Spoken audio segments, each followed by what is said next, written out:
हम लोग last class में पता है क्या पढ़े थे, रिड्यूसर।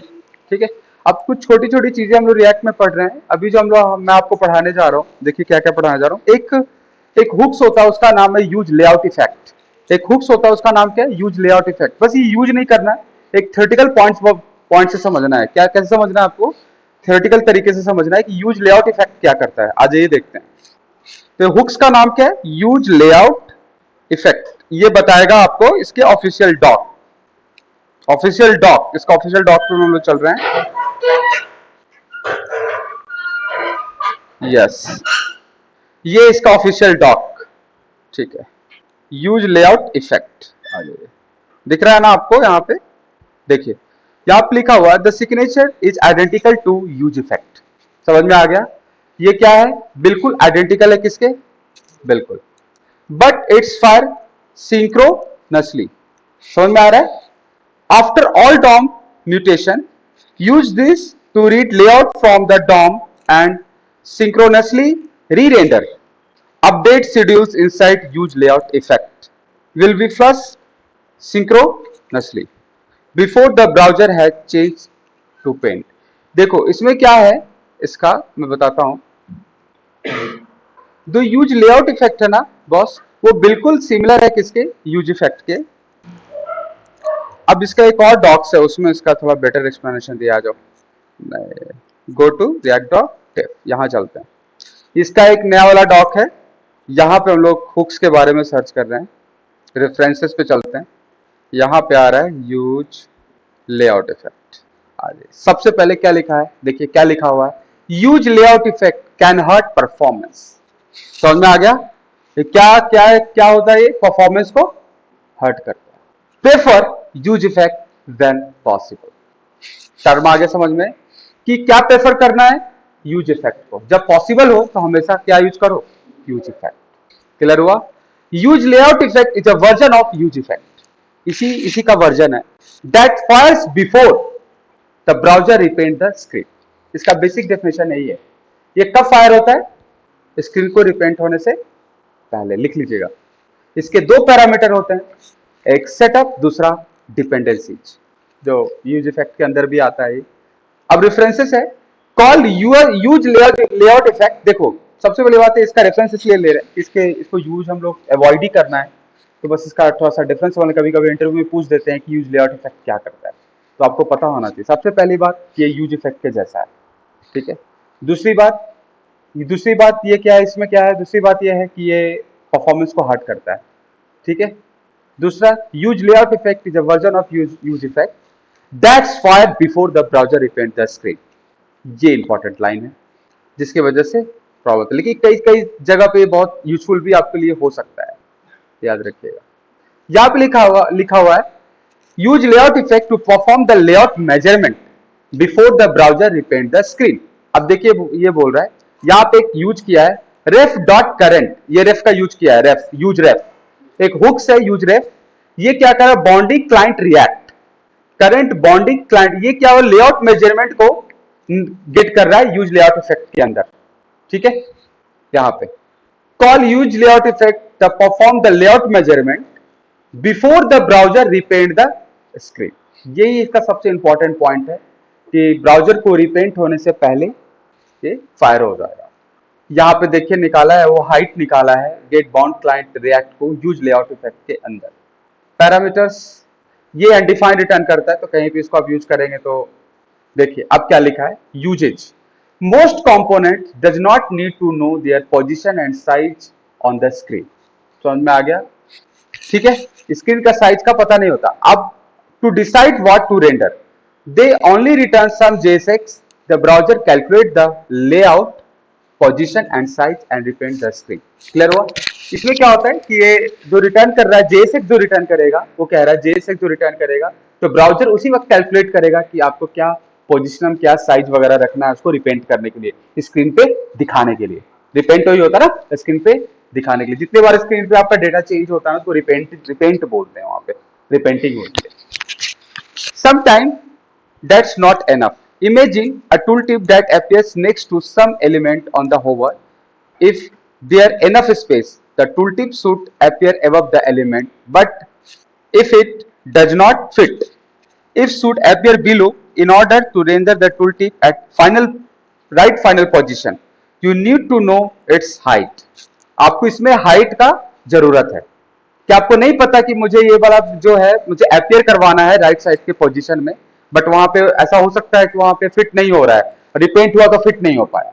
तो आपको पहले ही पता लगाना है कि वहां पे रिपेंट होने से पहले मुझे वहां पे पता लगाना है कि यहाँ पे मुझे फिट करना, हाइट पता लगाना है। तो उस केस में आपका यूज लेआउट इफेक्ट वहां पे काम आएगा, बट ये परफॉर्मेंस को क्या करता है, हर्ट। क्लियर हुआ? ये बहुत रेयरली है, और जितना पॉसिबल हो सके आप इसको क्या करो, इग्नोर। यूज लेआउट इफेक्ट को क्या करना है, अवॉइड करना है। और यूज क्या करना है, यूज इफेक्ट। वही कह रहा है कि जैसे कि बार बार रिपेंट करता है, और मान ली कोई टूल टिप समझते हैं, टूल टिप क्या होता है, टूल टिप होवर करने पे नहीं आता, कभी छोटा सा ब्लैक कलर का एक टूल टिप आता है, टूल टिप बोलते हैं उसको। तो उसका पोजीशन का नहीं पता, आपको पहले ही पता लगाना है दिखने से पहले कि मुझे यहाँ पे इसको फिट करना है। तो हाइट का कैसे पता लगाएंगे, वो है आपका you don't want to the use see the tooltip moving, call use layout effect to perform a layout measurement before the browser repaint the script. ठीक है, ये सब चीजें डायरेक्शन दिया है सब चीजों को यूज करने का। बट यूज इफेक्ट कहां पे गया, यूज इफेक्ट का डेफिनेशन देखिए। Use effect is a reactive that lets you synchronize component with an external system.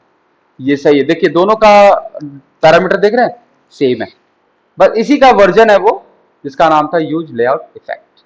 ठीक है, सही है। तो ये बस थ्योरेटिकल पॉइंट ऑफ व्यू से समझना था मुझे इसको, कभी कभी इंटरव्यू में पूछता है तो आपको बताना पड़ेगा। ठीक है, आ जाइए। अब हम लोग एक चीज पढ़ रहे हैं जो बहुत इंपॉर्टेंट है, उसका नाम क्या है, कोड स्प्लिटिंग। क्या नाम है, कोड स्प्लिटिंग। और हम लोग एक चीज और पढ़ रहे हैं, उसका नाम क्या है, उसी के अंदर आएगा, क्या नाम है उसका, लेजी लोडिंग। क्या नाम है, लेजी लोडिंग। समझ में आ रहा है, लेजी लोडिंग। अब लेजी लोडिंग क्या होता है बताता हूं, आ जाइए। लेजी लोडिंग क्या होता है, देखिए सबसे पहले बात मैं बताता हूँ लेजी लोडिंग के लिए। सबसे पहले मैं यहाँ पे कंपोनेंट लेते हैं, कंपोनेंट का नाम, यहाँ पे एक फोल्डर बना रहे हैं, उसका नाम क्या दे रहे हैं, लोडिंग। यहाँ पे एक फोल्डर लिया, उसका नाम क्या दिया है, लोडिंग। आ जाइए, अब इसके अंदर हम लोग एक फाइल बनाते हैं, लेजी मेन लेजी, ये ऐसे बनाते हैं मेन डॉट जेस, और इसके अंदर एक और कंपोनेंट बनाते हैं लेजी डॉट जेस, इसके अंदर एक और कंपोनेंट बनाते हैं फन डॉट जेस। देखिए क्या क्या चीजें मैं सिखा रहा हूं इसके अंदर, तीन के अंदर। पहले मेन पे चलते हैं, मेन के अंदर लेजी और फन को कॉल करूंगा, और मेन जो है मेन कंपोनेंट पे होगा। तो एक्सपोर्ट डिफॉल्ट फंक्शन, यहां पे रखा मेन, स्टार्ट कर दिया, यहां पे लिखा रिटर्न, ऐसे किया और ऐसे कर दिया, कोई दिक्कत? अब आ गया, चलिए आइए। तो यहां पे नीचे चलते हैं, यहां पे लिख देते हैं हम लोग कुछ पहले h1 में लेजी। नीचे चलते हैं, ऐप डॉट जेस दिख रहा है ना आप लोग को, यहां पे आ जाइए, यहां पे लिखते हैं राउट पाथ लेजी एलिमेंट मेन। समझ में आ रहा है ना, क्लियर है? अब यहां पे चलते हैं हम लोग, यहाँ पे आ जाइए मेन पे, अब मेन को देखिए यहाँ पे रन कर चुका हूं मैं, इसको चलाते हैं, और यहाँ पे हम लोग क्या लिखते हैं, यहाँ पे स्लैश लेजी। खुल गया? आप समझिएगा मैं क्या कर रहा हूं बॉस, ध्यान से समझिएगा। देखिए इसके अंदर एक कंपोनेंट को इनहेरिट कर रहे हैं, सबसे पहले समझिएगा। app.js का काम हो गया, यहाँ पे एक लेजी नाम का कंपोनेंट है। अभी सिंपल सा एक्सप्लेनेशन है, ध्यान से समझना मैं क्या बोल रहा हूँ। एक्सपोर्ट डिफॉल्ट फंक्शन, नाम दिया है लेजी, रिटर्न, ऐसे स्टार्ट कर दिया, यहां पे लिखा पैराग्राफ। क्लियर है? इसको कॉल करते हैं मेन में। कैसे कॉल करते हैं बता, देखिए आपका कंपोनेंट दिख गया होगा, आ गया हेलो वर्ल्ड, कोई दिक्कत? अब समझिए ये होता क्या है, आपने इसको क्या किया, एक्सपोर्ट किया और क्या किया, इंपोर्ट किया। समझ में आ रहा है, एक्सपोर्ट किया इंपोर्ट किया। तो इसमें क्या होता है, इसका ये क्या होता है, जब ये रन कंपाइल होता है, जब ये रन होता है ना, तो जितना भी आप एक्सपोर्ट और इंपोर्ट करते हैं, जितना भी आपने एक्सपोर्ट और इंपोर्ट किया है, वो सबसे पहले जितना भी है सब एक सिंगल फाइल बनता है उसका। समझ में आ रहा है मैं क्या बोल रहा हूँ, समझ में आ रहा है क्या बोला मैंने? ठीक है, जितने भी कंपोनेंट्स फंक्शन जितने भी आप लिखते हैं, कंपोनेंट फंक्शन जितने भी आपने आगे कंपोनेंट लिया, उसके अंदर आपने 10 चीजों को इंपोर्ट किया, तो जब वो कंपाइल होगा तो सब एक एक बनता है। वो पहले सबको पहले बेसिकली पता है ये कैसा होता है, बताओ बेसिकली ये फाइल बन के पता है कैसा बनेगा, ऐसा। ध्यान से समझना बॉस मैं क्या बोल रहा हूं, फंक्शन और ये फंक्शन इसके अंदर आएगा, क्या नाम होगा उसका, लेजी। इसी तरीके से आएगा। फिर ये वाला चीज यहां से सोर्सेस हट जाएगा और एक फाइल बनेगा, फिर ये रन होगा। पॉइंट क्लियर हो रहा है, समझ में आ रहा है, चाहे वो फंक्शन हो चाहे कुछ भी हो, क्लियर है। अब इसका डेफिनेशन समझते हैं हम लोग, आ जाइए आ जाइए। अब क्या लिखा है देखो, बंडलिंग एक कॉन्सेप्ट आया वर्ड है, ये सब सारे जो लिख लेना भाई, मैं क्या बोल रहा हूं। कॉन्सेप्ट का नाम क्या है, बंडलिंग। क्या नाम है, बंडलिंग। अब देखिए क्या लिखा है, most react apps will have their file bundles, ठीक है, using tools like Webpack, Rollup और Browsery file, Browsery file। समझ में आ रहा है ना। अब देखो यहां पे ये कह रहा है कि जितने भी रिएक्ट फाइल हैं, most react app will have their file bundle, ठीक है। फाइल बंडल, बंडल का फाइल का बंडल होता है, जिसको वो किसके किसके द्वारा मैनेज हो रहा है, टूल्स। वो टूल्स का नाम क्या है, यूजिंग लाइक टूल वेबपैक।